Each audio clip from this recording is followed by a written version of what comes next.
Zaidi ya wakazi 34 wa kata ya Bugogwa, Shibula, Kahama na Nyamongolo pamoja maeneo jirani katika wilaya ya Ilemela mkoani Mwanza wanatarajiwa kuondokana na changamoto ya upatikanaji wa maji safi na salama kutokana na ujenzi wa mradi wa uboreshaji wa chanzo cha maji Igombe unaendelea kutekelezwa katika wilaya hiyo ambapo upo 65% ya utekelezaji mpaka sasa. Kufikia sasa kama mnavyoona ujenzi wa jengo ambalo litatumika katika uhifadhi zile chujio ambazo zitatumika kuchuja maji na pia ujengaji wa tenki ambalo litahifadhi maji safi baada ya kuchujwa kwenye mitambo yetu ya kuchakata maji itawekwa hapo, na kama mnavyoona jengo tayari limeshakamilika na tayari mafundi wanaendelea na ujenzi wa tenki ambalo lina ukubwa wa ujazo wa lita 100,000 za maji safi. Na sasa nadhani mkandarasi ambaye amepewa tenda hii ambayo ni Equiplus Company Limited anaendelea na utekelezaji, na hivi sasa tumefikia hatua ya plasta kwenye jengo. Baadhi ya wakazi wanaonufaika na mradi huo licha ya kutokamilika wameeleza changamoto walizokuwa wakizipitia katika kupata maji safi na salama katika maeneo yao. Naitwa Hadija Danieli. Mwanzo hali ilikuwa ngumu, watu walikuwa wanaenda hadi ziwani. Saa nyingine maji walikuwa wanaenda kununua kwa watu ambao wamevuta mabomba, ndoo moja shilingi 100. Lakini sasa hivi wananchi wameshafurahia sana na wanapenda sana hii huduma. Mimi jina langu naitwa Fortunatus Joseph, ni balozi wa eneo hili.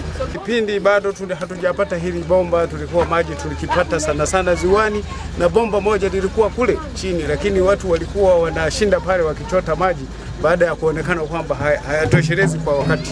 Sasa hivi tunaona hali kidogo inatosheleza kwa wakati kulingana na jinsi baada ya mabomba kuongezeka yamekuwa mawili. Kwa upande wake mhandisi anatekeleza ujenzi wa mradi wa uboreshaji wa chanzo cha maji Igombe, Engineer Saidi Mbembela kutoka kampuni ya Equiplus Company Limited, akieleza hali ya utekelezaji wa mradi huo, amesema mpaka kukamilika kwake utagharimu zaidi ya shilingi milioni 500. Kwa majina mimi naitwa Engineer Saidi Mbembela, ni mhandisi kutoka kampuni ya Equiplus Company Limited ambayo ni kampuni ya kizao ambao tuna makao makuu pale Dar es Salaam, lakini pia tuna branch hapa Mwanza na mimi ndo branch manager. Na katika mradi huu ni mradi wa Igombe ambao tunajenga chanzo kwa ajili ya kuweza kutibu maji ya ziwa. Ni mradi mjongeo kwa maana ya kwamba tunatibu maji ya ziwa na yanaweza kutibiwa hapa. Tutaweza kufunga mfumo mzuri katika hili jengo ambalo liko hapa kwa ajili ya kuweza kuchuja maji na kutoa uchafu wote na kuweza kupampiwa tena kupeleka kwa watumiaji ambao watakwenda kupata maji na huduma ambao ni bora zaidi, maji safi na salama kama vile ambavyo Irani inasema. Kwa hivyo katika mradi wetu sasa hivi una gharama ya shilingi 585 milioni na mpaka sasa hivi tuko 65%, na huu mradi unahusisha ujenzi lakini pia unahusisha hasa manunuzi, na manunuzi pia yanachukua pati kubwa sana.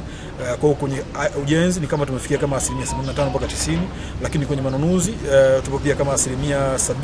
Kwa hiyo tukipiga kwa ujumla sasa wa manunuzi na ujenzi wenyewe, lakini kwa sababu vile vitu vilivyonunuliwa ni lazima vifungwe, kwa tupo katika asilimia jumla ya kazi nzima ya 65%, tunakwenda 70% mpaka mwisho katikati ya mwezi huu ambao tupo. Miradi ya maji inayotekelezwa katika wilaya ya Ilemela ni pamoja na mradi wa uboreshaji wa chanzo cha maji Igombe, mradi wa usambazaji wa mabomba pamoja na mradi wa ujenzi wa gati. Mimi ni Bosco Melody wa Global TV. Ili kuwa mwanafamilia bora wa Global TV, usisahau kusubscribe, like, kushare na kucomment. Baada ya kusubscribe, bonyeza alama ya kengele ili kupata taarifa kwa kila video inayopanda Global TV Online.